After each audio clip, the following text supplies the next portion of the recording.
जय हिंद दोस्तों, स्वागत है आपका Amit solution 2.1 easy way of learning में। आज मैं आपके सामने लेकर के आया हूं धारा 497 का मैटर। दोस्तों, हॉनरेबल सुप्रीम कोर्ट ने धारा 497 आईपीसी की धारा 497 को असंवैधानिक करार दिया।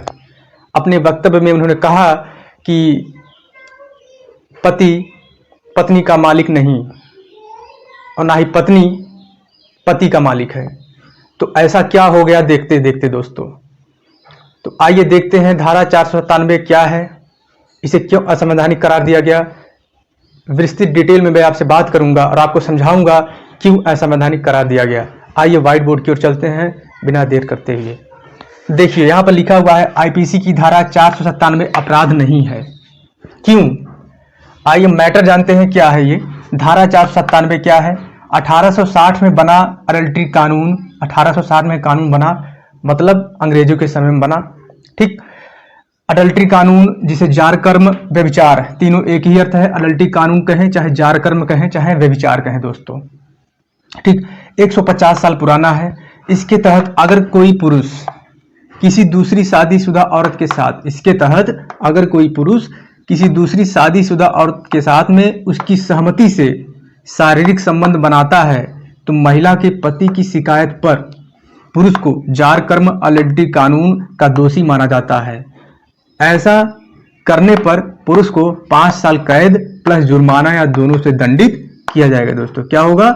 ऐसा करने पर पुरुष को 5 साल कैद प्लस जुर्माना या दोनों से दंडित किया जाएगा। ये था पुराना कानून धारा 497 आईपीसी की धारा 497 क्या था मैटर मैंने बता दिया। अब मैं बताऊंगा कि इसे असंवैधानिक क्यों घोषित किया गया। तो दोस्तों मैंने आपको बताया धारा आईपीसी की धारा 497 के मैटर के बारे में। अब मैं बताऊंगा इसे असंवैधानिक करार क्यों दिया गया। 5 जजों की संवैधानिक पीठ जिसमें मुख्य न्यायाधीश। तो आइए देखते हैं दोस्तों क्या क्यों असंवैधानिक करार दिया गया। दोस्तों यहाँ आईपीसी की धारा 497 अनुच्छेद आर्टिकल 21 और अनुच्छेद 14 यानी अनुच्छेद 21 और अनुच्छेद 14 का उल्लंघन करता है, यानी अनुच्छेद 21 और अनुच्छेद 14 का वायलेशन करता है। यह आईपीसी की धारा 497 जो हमारे यह मूल अधिकार है दोस्तों। अब मूल अधिकार को उल्लंघन करने का किसी को कोई अधिकार नहीं है। तो आइए देखते हैं यह कानून नागरिक की मानवीय गरिमा और स्त्रियों की समाज में बराबरी के अधिकार से वंचित करता है। ठीक, यह कानून नागरिक की मानवीय गरिमा और स्त्रियों की समाज में बराबरी के अधिकार से वंचित करता है। किस किस का वायलेशन करता है आईपीसी की धारा 497? अपराध नहीं। क्यों असंवैधानिक करार दिया गया? क्योंकि ये आर्टिकल 21 जो हमारा मूल अधिकार है दिया गया है प्राण एवं दैहिक स्वतंत्रता का अधिकार दोस्तों, इसका यह वायलेशन करता है। ठीक, कैसे वायलेशन करता है? प्राण एवं दैहिक स्वतंत्रता के अधिकार में 34 प्रकार के अधिकार दिए गए हैं। उसमें कहा गया है राइट टू प्राइवेसी, आपने पढ़ा होगा सुना होगा। तो राइट टू प्राइवेसी इसमें एक अधिकार है। 34 प्रकार के अधिकार में एक अधिकार राइट टू प्राइवेसी। इसमें कहा गया है कि 2 वयस्क 4 दीवारी के अंदर क्या करते हैं यह उनका निजी मामला है। ठीक, उसमें इंटरफेयर करने का किसी राज्य को कोई अधिकार नहीं है। राज्य के अंतर्गत क्या क्या आता है मैंने यहाँ लिखा हुआ है। राज्य का मतलब होता है सरकार, न्यायालय या पूरी की पूरी कानून व्यवस्था। इनमें इंटरफेयर का कोई अधिकार नहीं है। कोई 4 दीवारी के अंदर 2 वयस्क क्या करते हैं उनका निजी मामला है दोस्तों। तो इस प्रकार से यह कहा गया। और आर्टिकल 14 में कहा गया विधि के समक्ष समता समानता का अधिकार होना चाहिए, इसका भी वायलेशन कर रहा था ये। तो मूल अधिकार का कोई वायलेशन नहीं कर सकता। इसके परिप्रेक्ष्य में इसे असंवैधानिक करार दिया गया और नागरिक की मानवीय गरिमा और स्त्रियों की समाज में बराबरी के अधिकार से वंचित करता है ये। अब किसी को इसमें इंटरफेयर करने का अधिकार नहीं है। इस प्रकार से मैंने बताया कि असंवैधानिक क्यों करार दिया गया दोस्तों। तो दोस्तों मैंने आपको बताया संविधान असंवैधानिक क्यों आईपीसी की धारा 497। अब मैं आपको बताऊंगा इन विभिन्न मामलों में कोर्ट का क्या कहना है, कोर्ट ने क्या क्या कहा।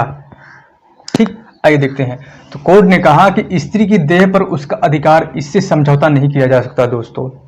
ठीक, आगे बढ़ते हैं। दूसरा है यह पितृ सत्तात्मक समाज का नतीजा। जहां पर पुरुषों का ही अधिकार चलता था वही परंपरा चली जा रही है, उसी के अधिकार का नतीजा है ये। प्राचीन समाज में पितृ सत्तात्मक समाज का नतीजा है यह कानून, इसलिए असंवैधानिक है।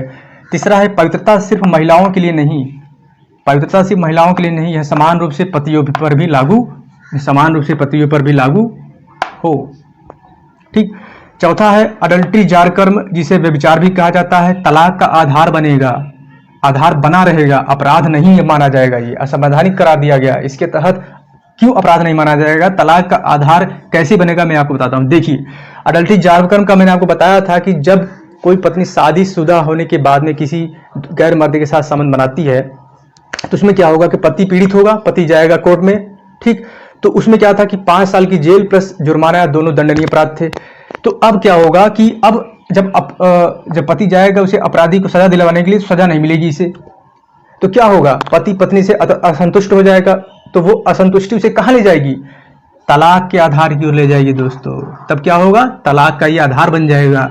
उसे, उस व्यक्ति को सजा नहीं हो सकती, लेकिन पति जब असंतुष्ट अपनी पत्नी से तलाक ले सकता है दोस्तों। यही कहा गया कि अडल्ट्री जारकर्म तलाक का आधार बनेगा, अपराध का नहीं। तो आगे बढ़ते हैं दोस्तों।